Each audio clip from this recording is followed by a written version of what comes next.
Эфир абхазского телевидения продолжает русская служба новостей. Добрый вечер. Вопросы, связанные с реализацией проектов в рамках российской инвестпрограммы, собираемости налогов и платежей, а также подготовки к празднованию Дня Победы в Отечественной войне народа Абхазии, обсудил президент Рауль Хаджимба с главой администрации Гудаутского района Русланом Ладария. После встречи глава государства совершил рабочую поездку в район, где на месте ознакомился с ходом работ. Обо всем подробно в репортаже Ирины Аршба. Причина неисполнения районного бюджета за 2017 год, итоги завершающегося полугодия по собираемости налогов и платежей, состояние работ, проводимых в рамках инвестпрограммы, а также вопросы подготовки к предстоящему празднованию 25-летия Дня независимости и победы в Отечественной войне народа Абхазии, главной темой разговора между президентом Абхазии и главой администрации Гудаутского района. Бюджет района тесно связан с курортным сезоном. В прошлом году по объективным причинам было недополучено порядка 37 миллионов рублей. Поэтому многое в Гудаутском районе сделать не удалось. 37 миллионов – большая сумма для нашего района. Мы рассчитывали с помощью этой суммы сделать кое-какие мероприятия. Это и по образованию, и по медицине, и по селам. Но с помощью дотаций, которые мы ежегодно получаем с республиканского бюджета, хочу поблагодарить Кабинет министров, потому что, несмотря на сложности прошлого года, они вовремя датировали наш бюджет, поэтому мы сумели без особых задержек заплатить заработную плату всем бюджетникам Гудаутского района. Глава государства обратил внимание на необходимость усилить в этом году работу по выявлению всех действующих туристических объектов. Мы уже не раз обращали внимание на то, что многие наши гостиничные даже комплексы, которые представляют собой красивые, добротные здания, которые принимают значительное количество людей, представлены как гостевые дома. Часть этих структур раздроблена на так называемые индивидуальные предприятия, которые практически уходят совершенно в другую форму взаимоотношений с государством по выплате соответствующих платежей, и мы практически недополучаем. Я хотел бы, чтобы вы обратили на это внимание. Все эти объекты должны быть четко зафиксированы, и все они должны платить все причитающие государству налоги. Руслан Ладария сообщил, что уже создана комиссия, которая занимается этим вопросом.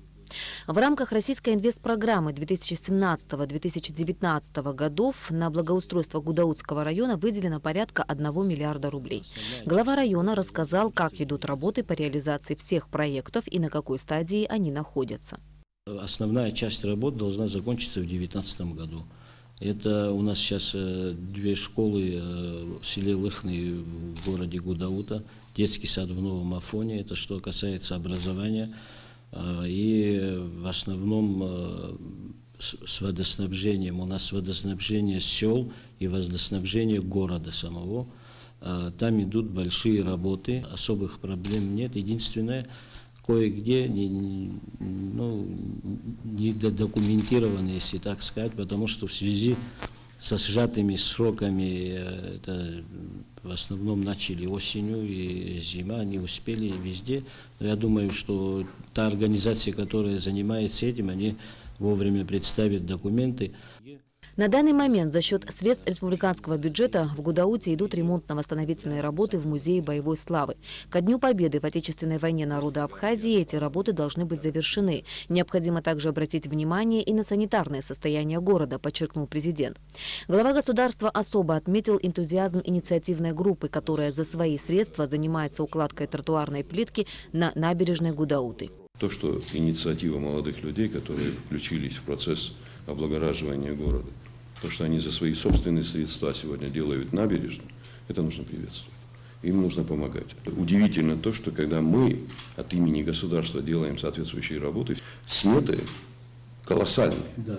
Здесь же ребята делают свою работу за свои средства, и объемы затрат далеко отличаются от наших сметных иногда документов. Да, согласен. Вот мы должны кое-чему научиться у наших людей. После встречи с Русланом Ладария президент Рауль Хаджимба и премьер-министр Геннадий Гагулия совершили рабочую поездку в Гудаутский район, где ознакомились с ходом работ на некоторых объектах. В Музее боевой славы имени Сергея Дбар, о котором шла речь и на встрече, ремонтно-восстановительные работы начались еще в 2012 году. Но из-за отсутствия финансирования они так и не были закончены. В конце 2017 года на восстановление фасада из республиканского бюджета были выделены порядка 12 миллионов рублей. Но чтобы завершить все работы, необходимо еще немало средств. В рамках инвестпрограммы в Гудауте близятся к завершению работы по капитальному ремонту 4 главных улиц – Дзидзария, проспекта Героев, 4 марта и Ардзенба. Здесь уже проложены новые водопроводные трубы и проведена ливневая канализация. До 30 сентября появится новое асфальтобетонное покрытие. Проделанной на данном этапе работой президент остался доволен, но необходимо ускорить темпы по завершению недоделок, подчеркнул глава государства. Рауль Хаджимба побывал также и на набережной Гудауты, где группа молодых людей за собственные средства укладывает тротуарную плитку. Президент лично поблагодарил их и отметил, что такая инициатива может и должна стать примером небезразличного отношения к родному городу. Ирина Аршба, Тимур Гогохи, Роберт Ломия, Алексей Агухава, Абхазское телевидение. Президент Республики Абхазия Рауль Хаджимба подписал указ о начальнике Государственного управления по транспорту. Согласно указу, начальником госуправления назначен Рабистан Габлия.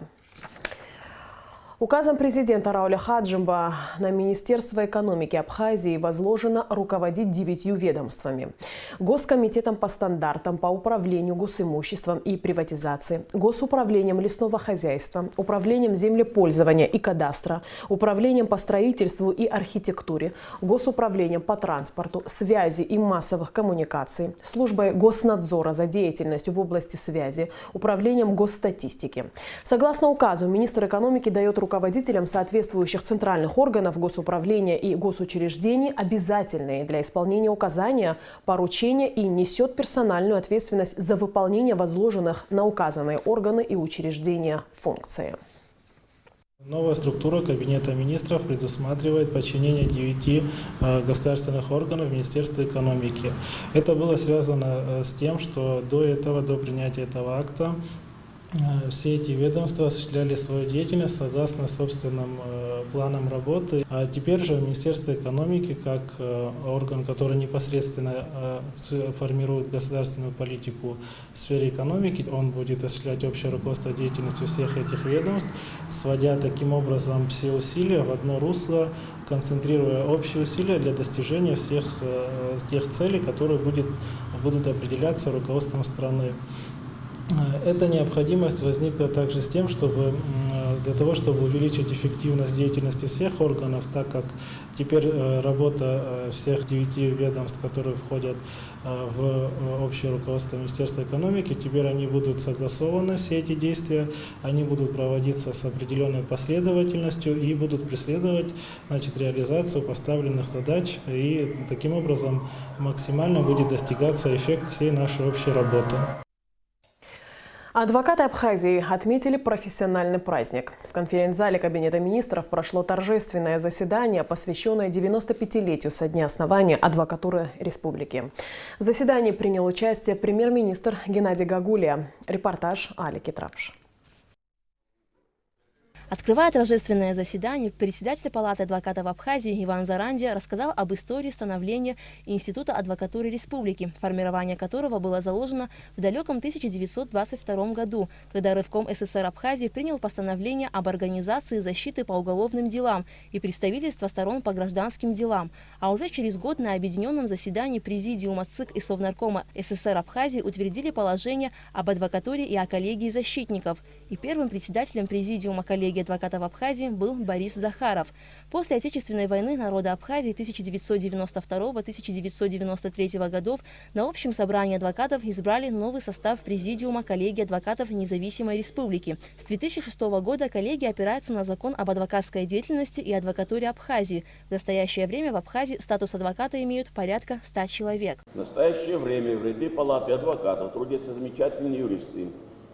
Чакава Константин Лаврентьевич, Зантария Роза Платоновна Кобечи, Заур Владимирович, Кецба Тамаз, Шуждулава Джулета, Свижба Мазона и многие другие. Среди молодых адвокатов хочу отметить Званбаю Анну, Адзенба Арифу, Цава Станду, Вилиоглы Хамида, Пасани Рамина, Скоренко Игорь, Джинджоли Виктория и другие. На торжественном заседании поздравления от имени Рауля Хаджимба зачитал советник президента Владимир Зантария. Своей неутомимой плодотворной деятельностью Палата адвокатов Абхазии способствует развитию гражданского общества, совершенствованию судебной системы. Заинтересованность государства в укреплении ее законодательной основы проявилась в реформах, происходящих в данной сфере в последние годы. Мы намерены и в дальнейшем создавать необходимые условия для полноценной деятельности судебной ветви власти. Позвольте еще раз искренне поздравить вас с этим важным для вас и всей страны событием, юбилеем вашего авторитетного и уважаемого союза. Пусть ваша каждодневная кропотливая работа, ваши энергичные усилия увенчаются новыми успехами во имя справедливости, верховенства закона, защиты чести и достоинства граждан нашей страны. Поздравить абхазских адвокатов с их профессиональным праздником приехали их коллеги из России. Я с огромным удовольствием хочу отметить совместную плодотворную работу адвокатов вашей палаты и гильдии российских адвокатов, направленную на повышение престижа и значимости адвокатуры как института гражданского общества. Уважаемый Иван Александрович, от всей души желаю вам и всем членам палаты крепкого здоровья, простого человеческого счастья, успехов в делах и большого творческого вдохновения, мира и благополучия. Отметить, что сегодняшнее знаковое событие, оно не только для адвокатского сообщества, но и гражданского общества в целом. Хочу поздравить коллег, адвокатов, которые занимаются адвокатской практикой, пожелать им успешных процессуальных побед в правовом поле Республики Абхазия. Работа адвокатов очень сложная и ответственная, и они оказывают квалифицированную юридическую помощь гражданам, защищают их интересы и права в суде. Инга Габилая более 8 лет работает адвокатом. По ее словам, очень много бывает сложных моментов в работе, но она ни разу не пожалела с выбором профессии. За период своей работы я участвовала, и были достаточно громкие дела, прошли многое. Но на самом деле за весь период своей работы я ни разу не пожалела, что я выбрала именно этот путь. Адвокат – это тот человек, который живет чужими проблемами.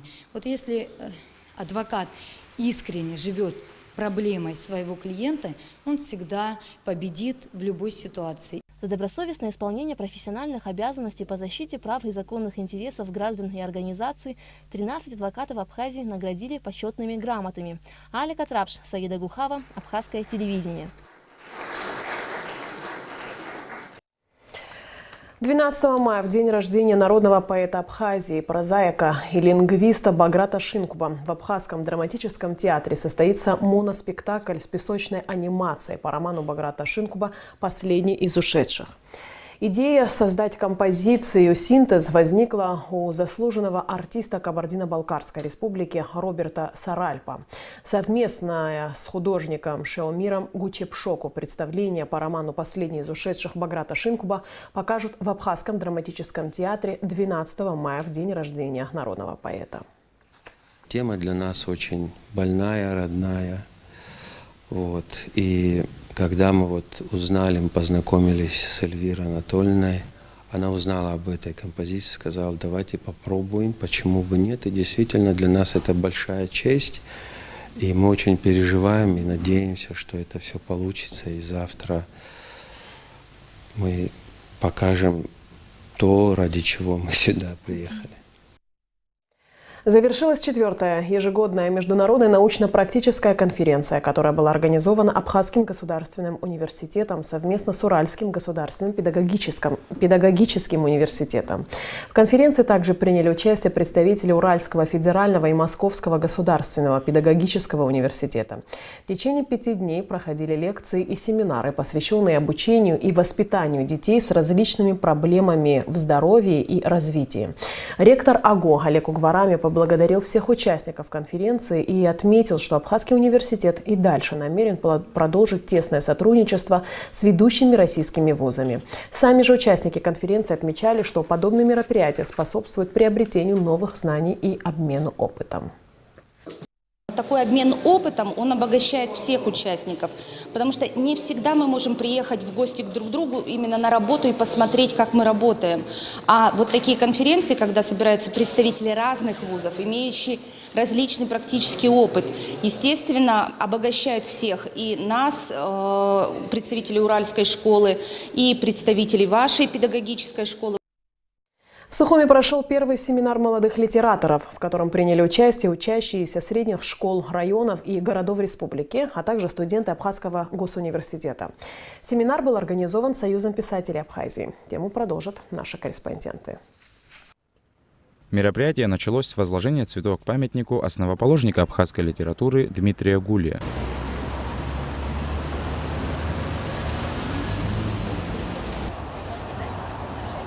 Участие в семинаре принимали учащиеся средних школ Гагарского, Гудаутского, Ачамчирского, Ткварчальского районов. В общей сложности семинар посетили до 50 начинающих литераторов. Каждый из них зачитывал свой рассказ или стихотворение.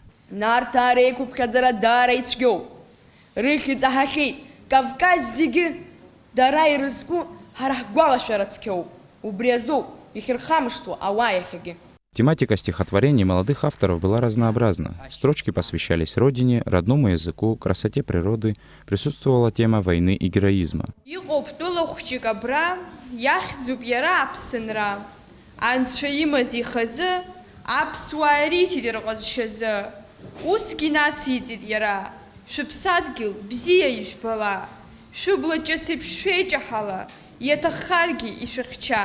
Для чего же рождена?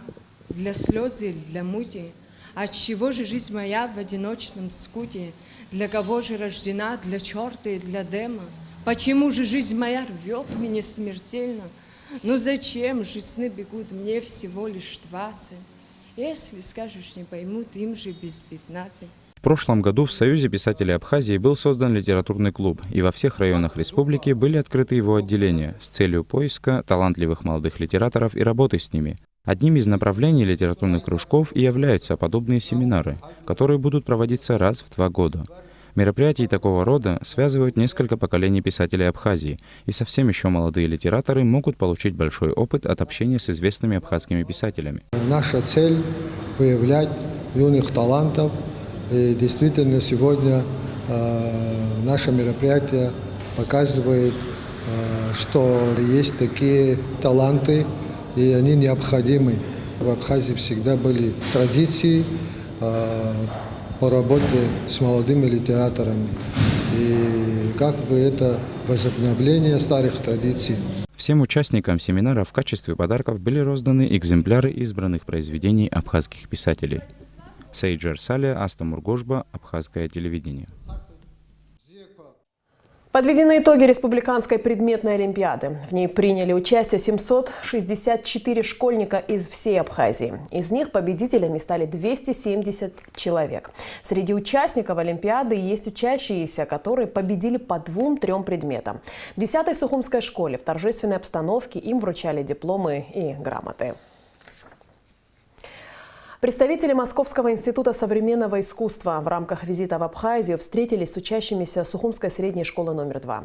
Первый проректор по учебной работе Московского института современного искусства Татьяна Маркелова рассказала старшеклассникам об институте, специальностях, которым обучают в ВУЗе и дополнительном образовании.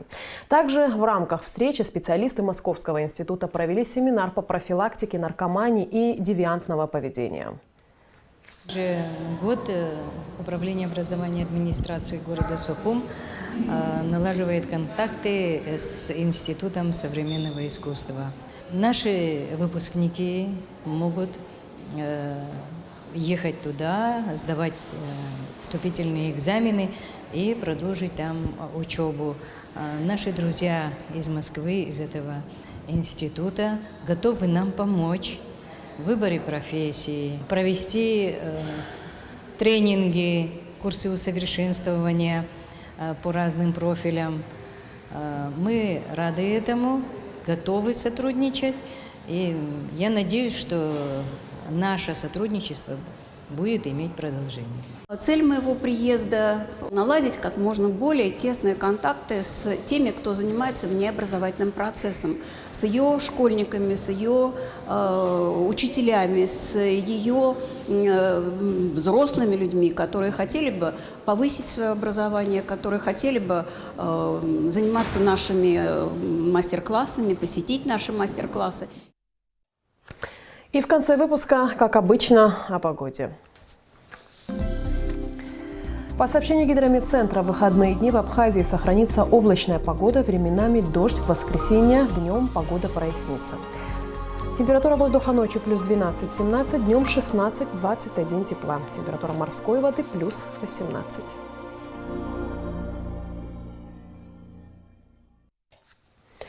На этом наш выпуск завершен. Всего доброго и до встречи в эфире.